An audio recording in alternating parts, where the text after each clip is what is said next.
So thanks everybody for joining us. We're quite excited to have our brown bag right before the break, or some people taking break. One of the key reasons we wanted to schedule this brown bag is it's basically the essence of the Collaboration Fund projects, is to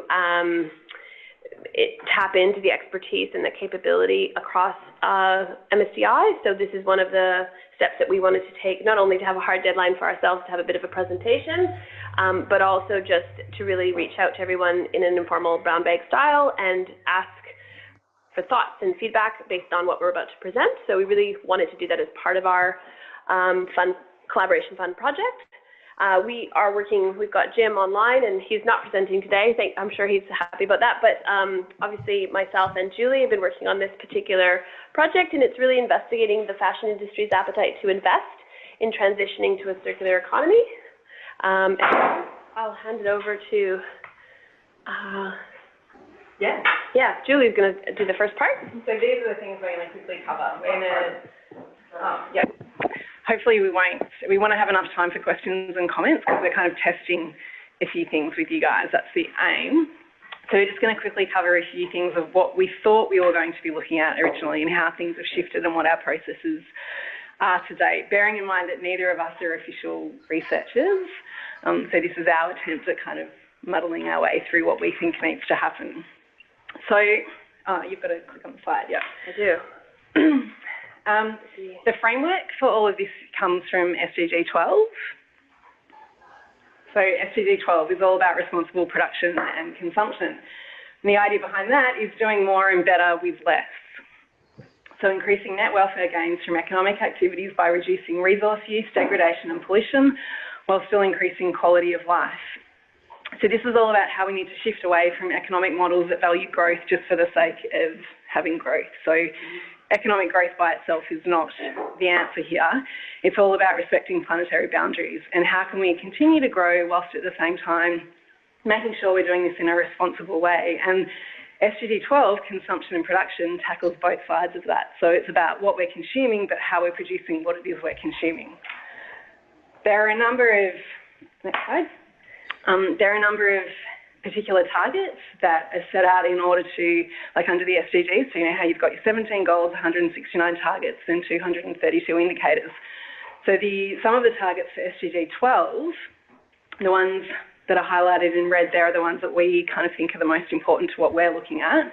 So it's all about sustainable management and efficient use of natural resources, achieving the environmentally sound management of chemicals and all waste throughout their life cycle, and substantially reducing waste generation through prevention, reduction, recycling and reusing.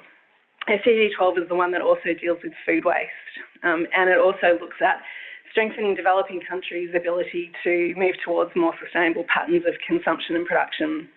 So it covers a really big, like massive, wide-ranging area. And what was really important last year, SDG 12 was one of the 4 goals that the UN looked at in detail at the high-level political forum. So every year when all the countries get together to have a big love-in about how the world's going in achieving the SDGs, they choose 4 SDGs each year to really focus on in detail. SDG 12 was one of them, and the consensus is, well, there was 2 things that I took away from it. One is that no one's got any idea how to do this. Like, how on earth do we look at dealing with sustainable or responsible consumption and production patterns? And 2, and this is said about quite a number of the SDGs, but I do think it's particularly pertinent with this one, if you don't achieve SDG 12, you've got no hope with achieving any of the other SDGs or with actually making progress towards living within our planetary boundaries, because this one really does define or deal with the crux of the issue, some might say. In terms of Australia's progress on SDG 12, well, the fantastic Transforming Australia project turned around and said, we're actually not doing great. Like, we're really not doing good. In fact, we're pretty bad compared to other OECD member countries, which is really scary, right? Like, my goodness, we're a small country and we're consuming, a small in population, we are consuming an awful lot. And we're not producing it in a particularly considered responsible or sustainable way. So we think this is a bit of an issue. How countries are expected to operationalise SDG 12, so this was part of the discussion that was happening last year at the HLPF. And it happened again this year at the recent UN Environmental Assembly in Nairobi, where there was a big discussion and a resolution came out where they were trying to get a resolution saying circular economy is the way to go. So in order to make SDG 12 happen, everyone's got to turn to a circular economy. But a number of member countries are saying, oh, actually, we're not really down with that. We think maybe we're going to focus on reduce, reuse and recycle, or it's just about materials management, or maybe it's about increasing the productivity of the materials we use or the way we're producing what it is we're producing. So it was really hard to get consensus at this massive global meeting on what does it actually mean, how are we going to go towards understanding and meeting our obligations under SDG 12. Next slide.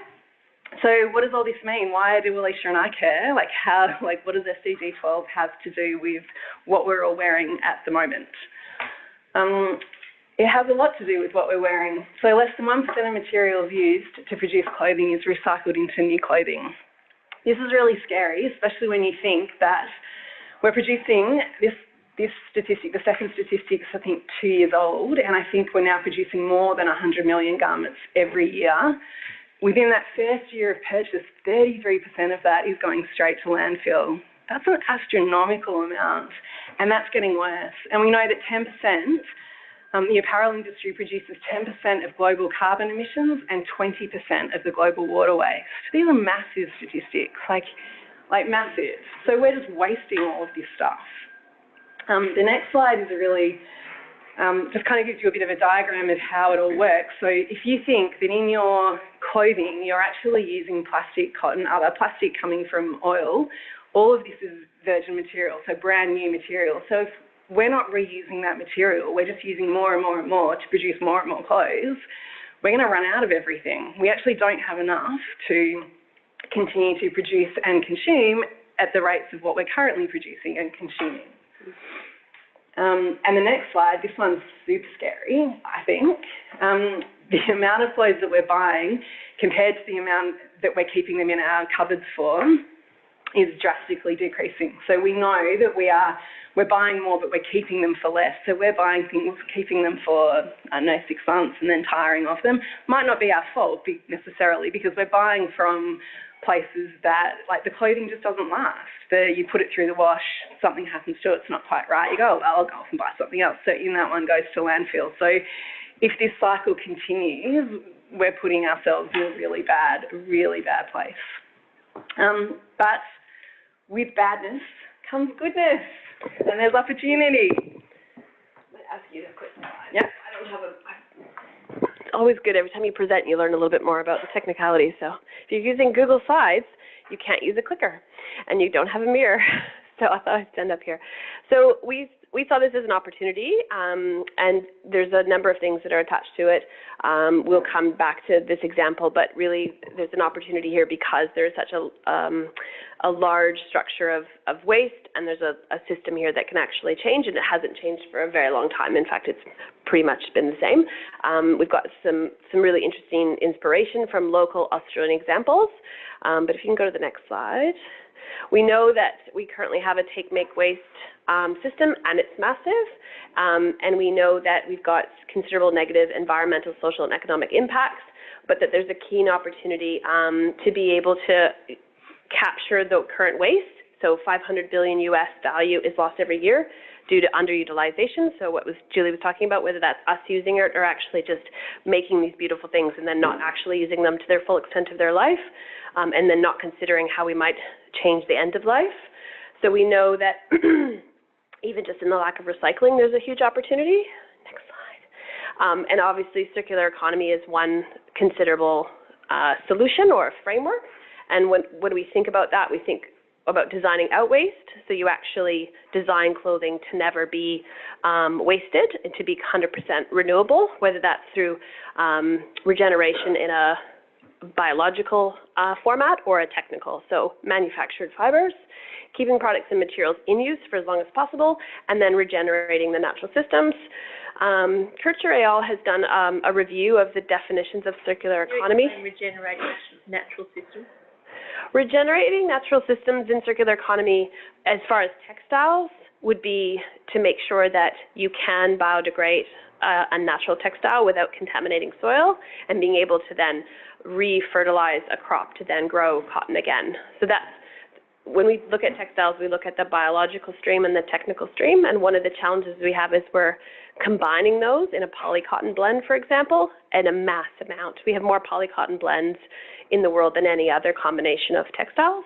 So we've got a natural fiber that can't actually biodegrade because it's been mixed with a manufactured fiber, and vice versa. So there's the story earlier is actually New South Wales example, Queensland example of a team of people that have looked at separating out polycotton, because one of the challenges if we have that those blends, they actually become really complex to try to recycle or to reuse.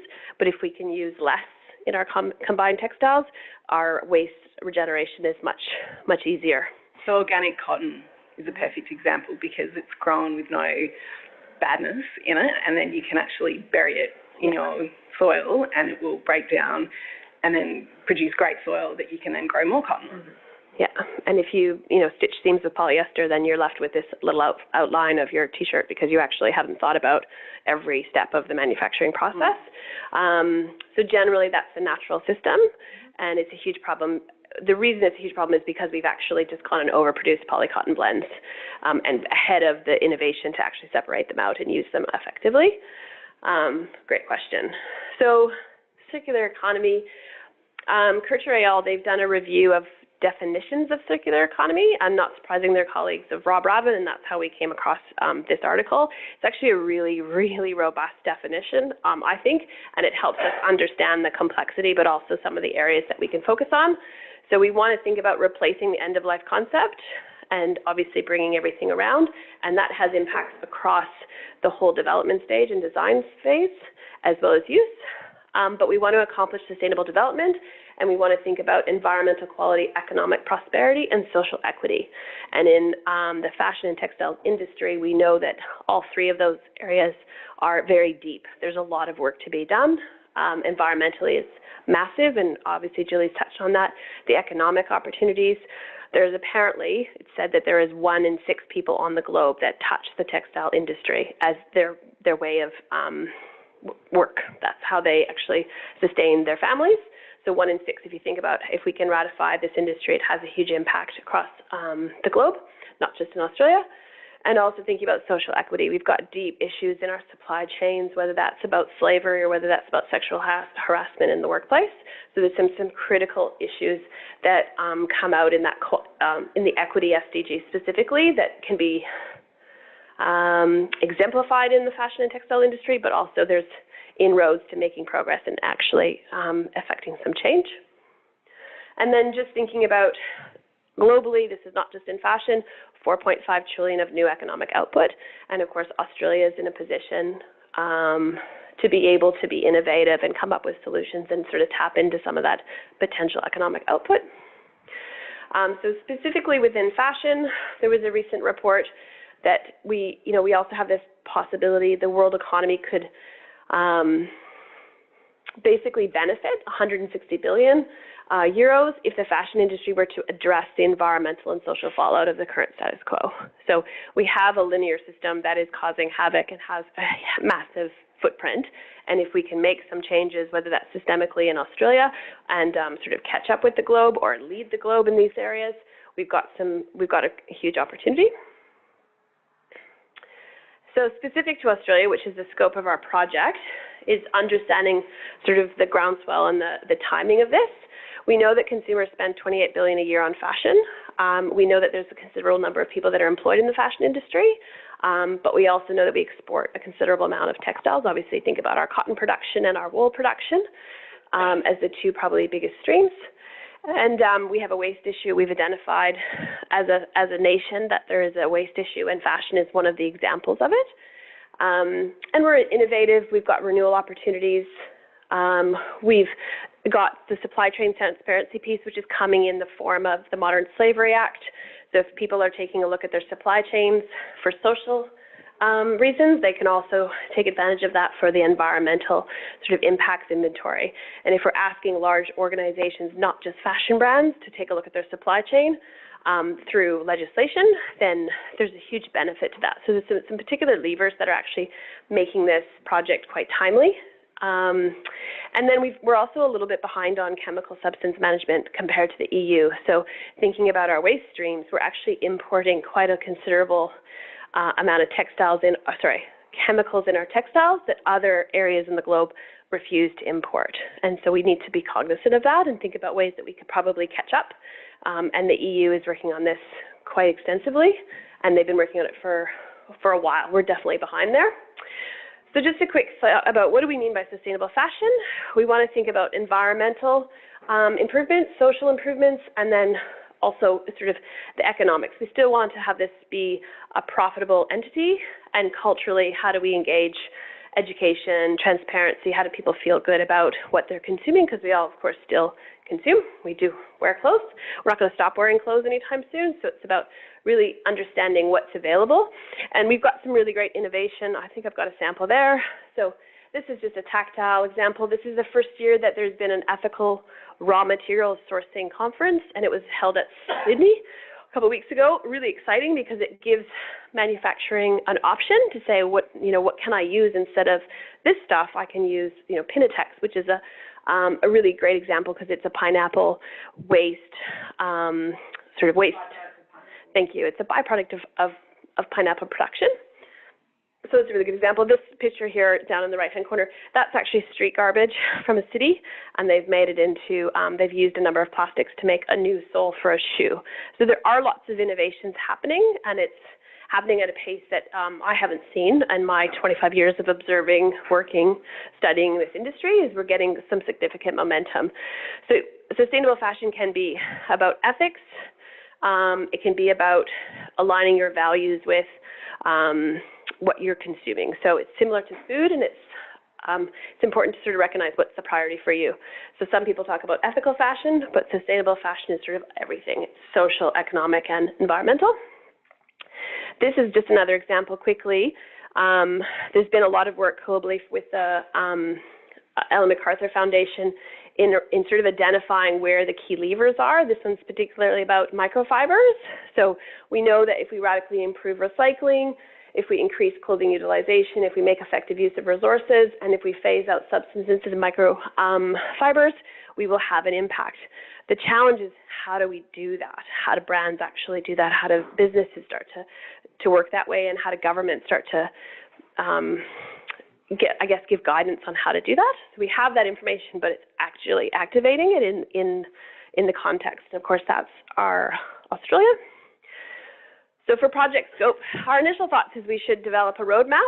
So we pitched that our output from our collaboration fund project would be a roadmap, and it would be a guide for industry and government and maybe councils as to how best to make some improvements in the space. We could start with waste, for example, but we've also got some feedback, keep an open mind, maybe a guide isn't exactly the output just yet. And so our scope has been, as we're shaping it up, is to really understand how people are defining circular economy in Australia, and understanding that our state government is still working that out. Like, what does it actually look like? And what are the transition steps? Who is interested and who's working in this space? And also, what does industry say they need? And so that's really important to our project, is we don't actually want to develop information or a guide without it being quite grounded in what industry say they need. So next slide. So our process so far is we've been approaching it by attending some industry conferences. For me, that's ground truthing what my impressions are about the trends and seeing if there's new stuff that I haven't really thought of. Sexual assault in the workplace was one of the pieces that was sort of new. It's really come to the forefront in this industry, and that's part of the Me Too movement. So that was a bit of a new trend, but also just seeing, there's the Australian Circular Textile Conference. There was a Legacy Summit that was excellent, and then there was Raw Assembly. Also, a lot of brands, government, and some universities are coming together around this space to really try to figure out what we can do. Industry bodies and government are asking the same questions, what do we need to do? And then we started to speak with some clothing companies as well. We're shaping up research questions. We're thinking that we're going to do interviews or workshop. to be able to sort of harness that perspective. What do you know about circular economy? What is your business doing now for circular economy? What is it going to take for you to start to leverage some of those particular points so that you can actually make a change and have an impact, whether that's having a take-back scheme or collaborating to manage the waste streams for how much volume people are getting rid of. We know that CSIRO is working on a particular new fiber for cotton so that it can actually be more like a synthetic textile, but that it can biodegrade. So we know that there's research going into this space, and that links to the cotton production in Australia.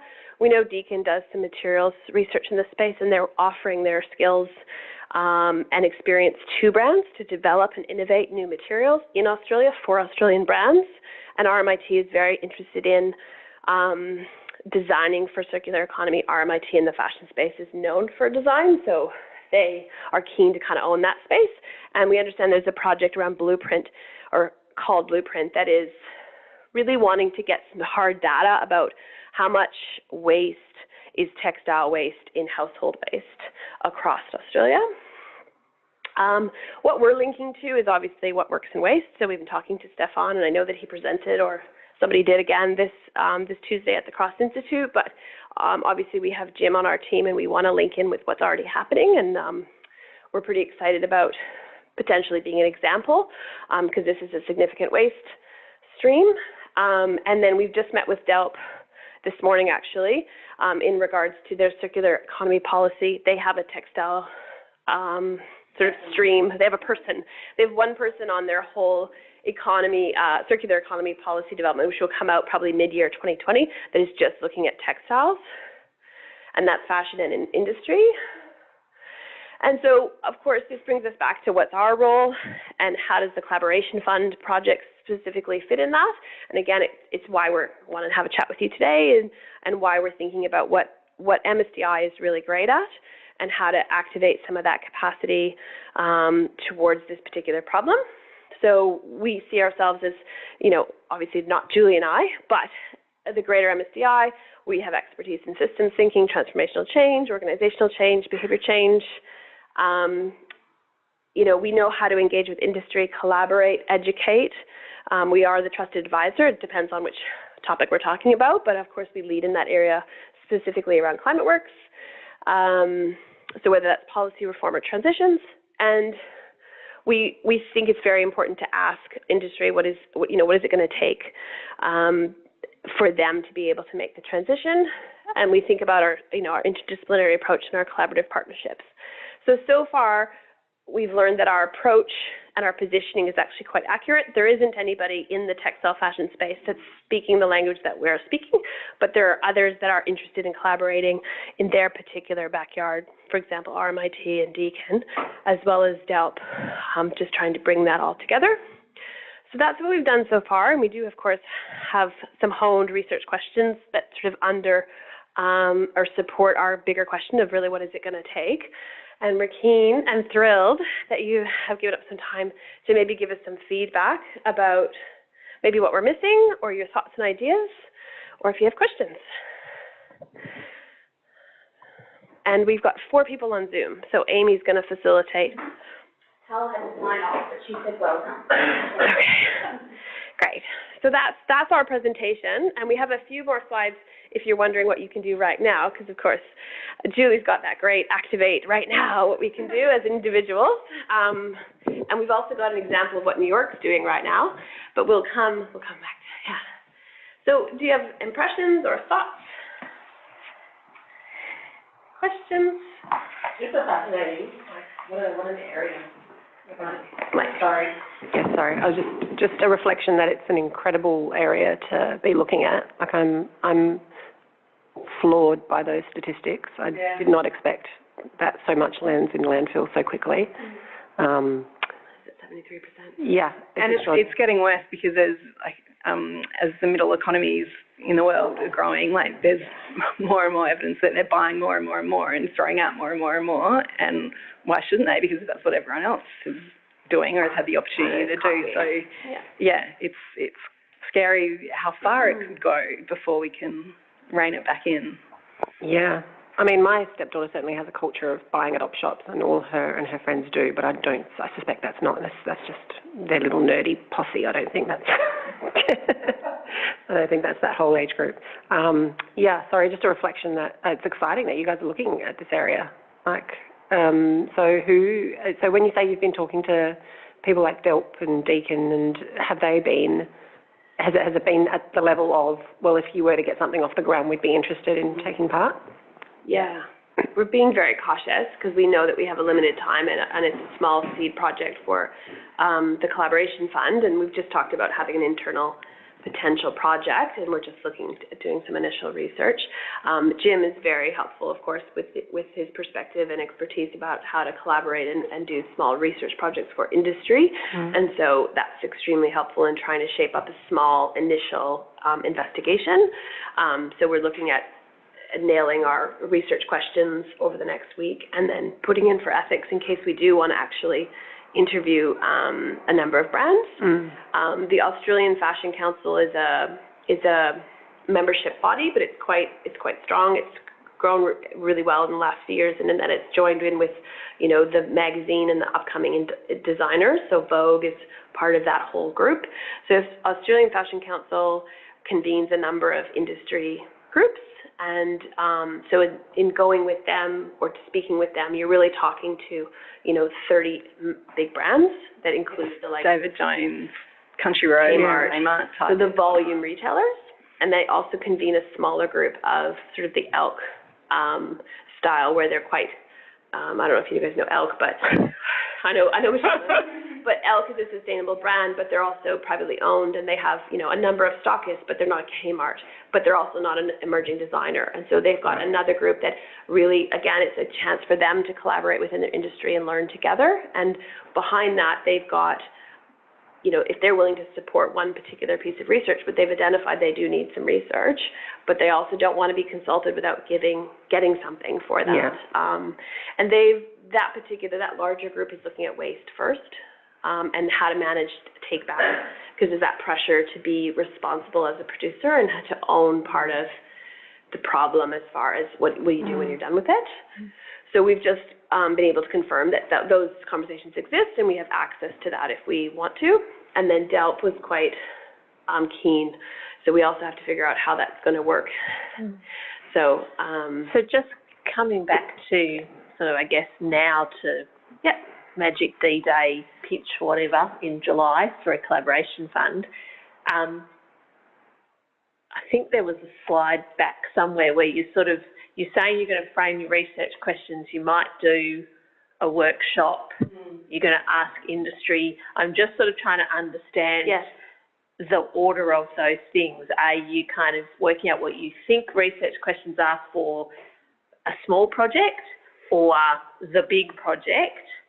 And then how are you engaging with industry? Are you then going to them to kind of test the big project, or I'm just sort of trying to unpack the process? It's a good question, and given that the project got extended last Friday, we're kind of revisiting the actual structure of it.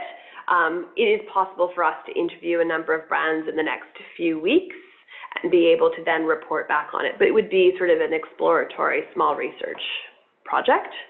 Again, we're not researchers, so we're really have quite a learning curve there. But I think that would inform a longer-term project, and especially if we want to get deeper into some of the key issues that industry need.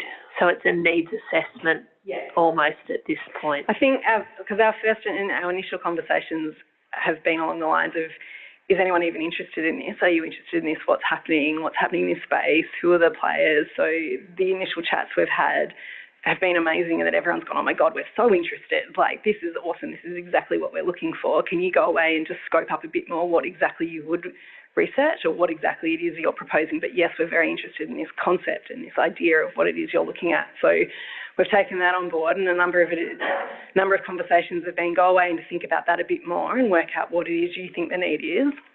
we're going to have a chat to our members, like ASC said, we're continuing to talk to our members and they're thinking about exactly what their need is, and then let's come back together and talk about where you've got up to in the next month, where we've got up to, and how we could potentially then go forward together. So I think what we'll have in the next month is a pretty good idea, like a 2-page summary of like what we think the issues are based on who we've spoken to, potentially what we could offer, what we think would be useful, and then test that at the pitch event and go, this is what we think we could do and what we think industry wants. We want to now take this further, and we've got people that are interested in us taking this further. And the workshop version comes with respect of like potentially feeding into the what works as waste as a one example, and to test a workshop that then would inform that particular structure that Stefan's shaping up. So that's why we're still staying a little bit open, but what are we going to ask? What do you know about circular economy? How is your business, approaching it? What are the challenges? What are the opportunities? What are the key issues? That's still staying very much as a bedrock needs assessment. Can I ask a question? Just you mentioned that no one in the space is really talking about it the way we're talking about it. Can you go into a bit more detail for me around that? Like, what's unique about how we're framing it? Well, the SDGs for one. Right. So the SDGs have just started to creep into or penetrate sort of that larger industry. So the piece that we handed around, they actually have the SDGs on there. They were mentioned once at a conference on one day. Right. So they're new information for the larger industry, and I think that's quite common across a number of sectors. Maybe and AFC asked specifically if we could write some sort of piece that goes out to their members explaining how SDG kind of frames circular economy and how fashion and SDG 12 fit together. So, yeah, like, and their membership base, it goes to 10,000 people, and they've gone, if you could whip something up. When's that happening? That's great. So the second Easter. The second way that we are talking about it, and this is why we wanted to go to the industry conferences, because I wanted to see which universities and research institutions were in the room. Deakin stood up and said, we are doing materials innovation and we want to work with brands. And RMIT and another university from New Zealand and one other from northern New South Wales, I think, or Queensland. 3 of them did a hackathon for their students, design-based and somewhat system-based, but very design student-based. And there's no one in the space that talks about behavior change. Right. Whether that's consumer behavior change or what Shirin's focus is organizational transformational change. And so that's why I was reading Shirin's paper, because I'm trying to understand, like, how do you ask Kmart to change one thing so that they can have a lower footprint on this one area, when really they need to have a full strategy around it. And you see that with Country Road Group. They've had a strategy for 5 years, and they're still leaders in the space, but they're still massively producing, and they've got a little bit of framework from government around what they can import and what can go to landfill. And no one's talking about innovation either. So no one's talking about, well, this could be creating new manufacturing industries in Australia. Like, this could actually be leading to a whole new sector of work that we haven't thought about, because we haven't thought, how can we turn this 99% of textile waste into something that can be reused again? Like, how do we have an industry that breaks this down and turns it into either industrial rags or new clothing or whatever? Like, that's just not, no one's talking about that. I think that's where we could bring in some expertise to talk about how this is, this should link to a whole economic plan for what we could be doing. Yeah, I was actually going to make a comment similar to that. I think, if you think about the things that we do use out of the waste streams at the moment, so clearly we've had paper, glass, plastic for quite some time. And we're getting more and more efficient about doing it. There's whole markets and operators that then deal with that. There's new markets for tyres, there's new markets for even things like e-waste. Now there's a stewardship policy and a whole bunch of stuff that's happened around different waste streams, but this one seems like it hasn't been touched. So it strikes me as an area that is ripe for the picking in many ways. And particularly governments thinking about, well, how do we seed markets? How do we put in place incentives for the textile equivalents of MRFs to come in and gather and treat and reuse and resource it. So I think it's a good space. I guess my comment is a really broad one and probably quite predictable question, it's quite a predictable one, which is, where does the solution lie? Behaviour change is an efficiency play within the existing system, right? To say, and this case might be a little bit different, but usually it says there's a system that's working now, working, not working, whatever, but there's a system that's happening now, or a passage of, what do you describe it as, make, waste, a process that happens now. And then if we get behaviour change, i.e. buying garments less often or different types of garments, you effectively try and lengthen that process, I guess, is what you're trying to do. Well, in some cases, lengthen that process if you're buying the same garments, or if you're trying to buy recyclable garments, but there's no market there, you're still going to waste, but ideally that creates the opportunity for a market. So that's the behaviour change play in my eyes. It says, okay, well, how do we make this better with what we've got now? And the other part is to say, well, how do we design a whole new system that says, and that's working with manufacturers and supply chains and of garments, people that sell it, retailers, and I don't say they're in either or, but I think in many cases in waste they actually are either or, because one pulls one in one direction. So imagine a waste stream now like plastics. We can try and get households and businesses and C&D to be more and more efficient through behaviour, but it still says we're treating stuff the same way and just means less is going to landfill. Or do we get people to create less in the first place? Or do we put in place, policies that are trying to just completely disrupt the system to a different path? Yeah, and sorry. Well, I'm just going to quickly mention Glam Corner, because I think that's an interesting example of disrupting the system. So have you heard of Glam Corner? New South Wales company won a Banksia Award last year for setting up this business model where you rent your clothes. So you actually go in and it started off as formal wear. So as opposed to you're going to a special event, golf and buy a $400 dress that you only wear once and put in your wardrobe, or suit, or whatever you feel like wearing. Instead, they've gone, well, you can come and rent it. Now they're moving into that subscription-based service idea where you can pay however much a month, and they'll send you a box of clothes that you can then return. But interestingly about this, or buy at the end, that's all interesting, but what I found particularly interesting is that they then bring it back and they then need to wash it and dry clean it and deal with it.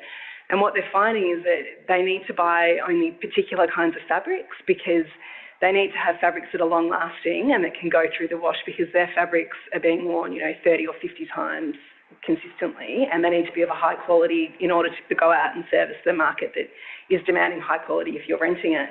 So they're needing fabrics that can last the distance, still look good after 30, 50 washes. So they're only buying particular kinds of brands and particular kinds of fabric, so stuff that is being designed properly from the get-go, which I thought was a really interesting way of considering the whole system. So let's look at the beginning, how we design a product to make sure that it's fit for purpose, to make sure it can last the distance, to then be returned because the consumer's only wearing it once or twice and then sending it back again. That's a completely different way of looking at your wardrobe, right? And this is happening more and more in China. Also, there's one a subscription company in China that she wears or her wardrobe something, and it's massive. And so people are now renting their clothes, and it can be sports clothes, it can be your work wardrobe. So you rent it for 3 months and then send it back and get a whole new work wardrobe. So it's completely disrupting the way we've thought of just going to the shop and buying and owning it. Maybe we don't need to own clothes in the future, and so that never becomes, or it's a different kind of waste, or we're lessening our waste. Yeah, interested to know there's a couple of behaviour works people that are doing that at the moment. It's not called Glam Corner though, it's something else, I forget. Yeah. So just to bring it back to this particular project, because it's a really good question, is where does the solution lie? And I think we know from the literature and the work globally that there are a number of key solutions, and they're across the system. And then there's a number of very small solutions that there are more of. And I think that's known. I think what's interesting about this particular project is we haven't asked industry where we could get traction and where there's economic value for them. And the sharing economy is starting to come online because there's economic value. There are, consignment clothing, sharing clothing 10 years ago was something we did to be on the cheap, and now it's something we do to be accessible and fresh. and there are bigger brands getting involved in that space. So for me, it's about really scoping in on, we can have impact on consumer, but if we can have impact on policy and government for the environmental impacts, but if we can have buy-in from big industry, and where are we going to get traction, that's particularly of interest, I think, here, because it would hone where to spend some energy in the industry sector of it. Because they have a considerable amount of power. And in terms of, so who pays for the landfill now? Is it councils? So if once garments are old and people put them if they put them in the bin, if they don't take them to the salvos, And they don't go to salvos, they go to landfill. There's a few issues with that also, like if they go to salvos or vinnies and they have too much, or often they will on-sell, so they get a lot of clothing, right, that comes through their doors. So they then on-sell it, and there's like a couple of buyers in Australia that will buy all of this stuff, package it up, and then they sell it onto, say, Pacific Island countries or into Africa, and they'll package it into like your A-grade bale, your B-grade bale, your C-grade bale, and then people come along and buy their bales and off they go, and that's a whole other... And is that okay? So I guess the question is that's being reused, right, and it's delaying... It's extending the life. So the other consideration is that the incineration. So there's landfill, but not biodegrading or extending the life before it goes to landfill, but then there's incineration. So we're looking at carbon emissions because we're burning excess stock in large amounts globally, and probably definitely in Australia. I mean, wasn't you that gave the example that there was somebody who's recycling coffee cups, but they're actually just burning them? So do you know what I mean? Like, there is these waste streams that are going straight to incineration. And when you talk about textiles, you're talking about plastics, you're talking about polymer-based, petrochemical-based textiles. This is interesting about the plastics. It's like, we could expand plastics to just the plastics in textiles first. That would be an interesting sort of next step, is what can be then streamed into the plastics reformation of the waste cycle, because actually a lot of textiles are plastic.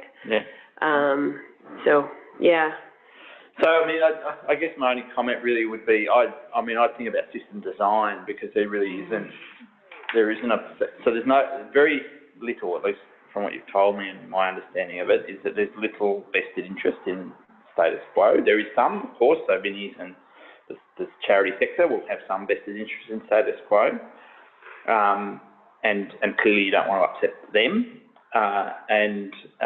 But generally speaking, outside, there's no one gathering things and, having sorting house. Well, I'm sure there are sorting houses, but they're run by charities and who actually, I've seen a few of those sorting houses, and they often use people with disabilities in sort. So there's some impact that way as well to do sorting. But but I think it's right to think about system design, because the vested interests aren't strong. You try to change a system like food, plastics, glass, paper, you're just going to die a death, because there's so much investment in status quo. Interesting. Is there anybody have questions online just before we run out of time? Okay, cool. Well, this is just the beginning of our consultation process. We thought we'd have a nice hard deadline for ourselves to have a presentation, so thank you again for your time. I think we scheduled it for 45 minutes versus an hour, so I'll be conscious of that.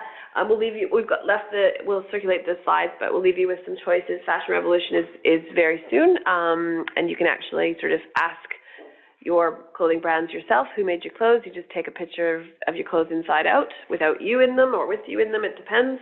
You'll see school children doing it this year, so there's been quite an uptake for Fashion Revolution, and it basically just says who's making my clothing, and you can hashtag your brand, and that is about 3 or 4 years old, and it's one of the best campaigns I've seen in this space for social awareness, but they do also push environmental. If you're looking for sort of your next pair of denim, maybe consider Nudie Denim. They have a shop in the CBD. They have sewing machines. They'll repair your jeans for life. And there's lots of other examples. If you're looking to sort of align your values with your purchases, Good On You app is making some great strides. Baptist World Aid report has come out for this year. It's only in Australian context. It's controversial. Its research is controversial, but at the same time, it gets at the consumer and it does get some awareness. And we, Edico is sort of in our backyard, and they're a very sustainable brand. So there's lots of information there. It's almost overwhelming, but some quick examples. And we even mentioned people like Ozpost and other, there's lots of other potential partners here. So anybody else online? Jim, last comments? He probably has to go. No, I'm all good. I just want to say, look, outstanding presentation and outstanding questions from the audience as well. But I do want to say that I'm learning so much as part of this project. And I think that in these projects, it's really taking advantage of the skills of people like Alicia and Julie and exploring this topic. And I think it's brilliant. So really well done. Thanks, Jim. We're learning lots from you, actually. And can I also say, just really well done on changing the images on the actual PowerPoint. Most of the time when someone uses that template, images stay exactly the same. But you guys have done an amazing job. Awesome. Very impressive. Thanks, everyone.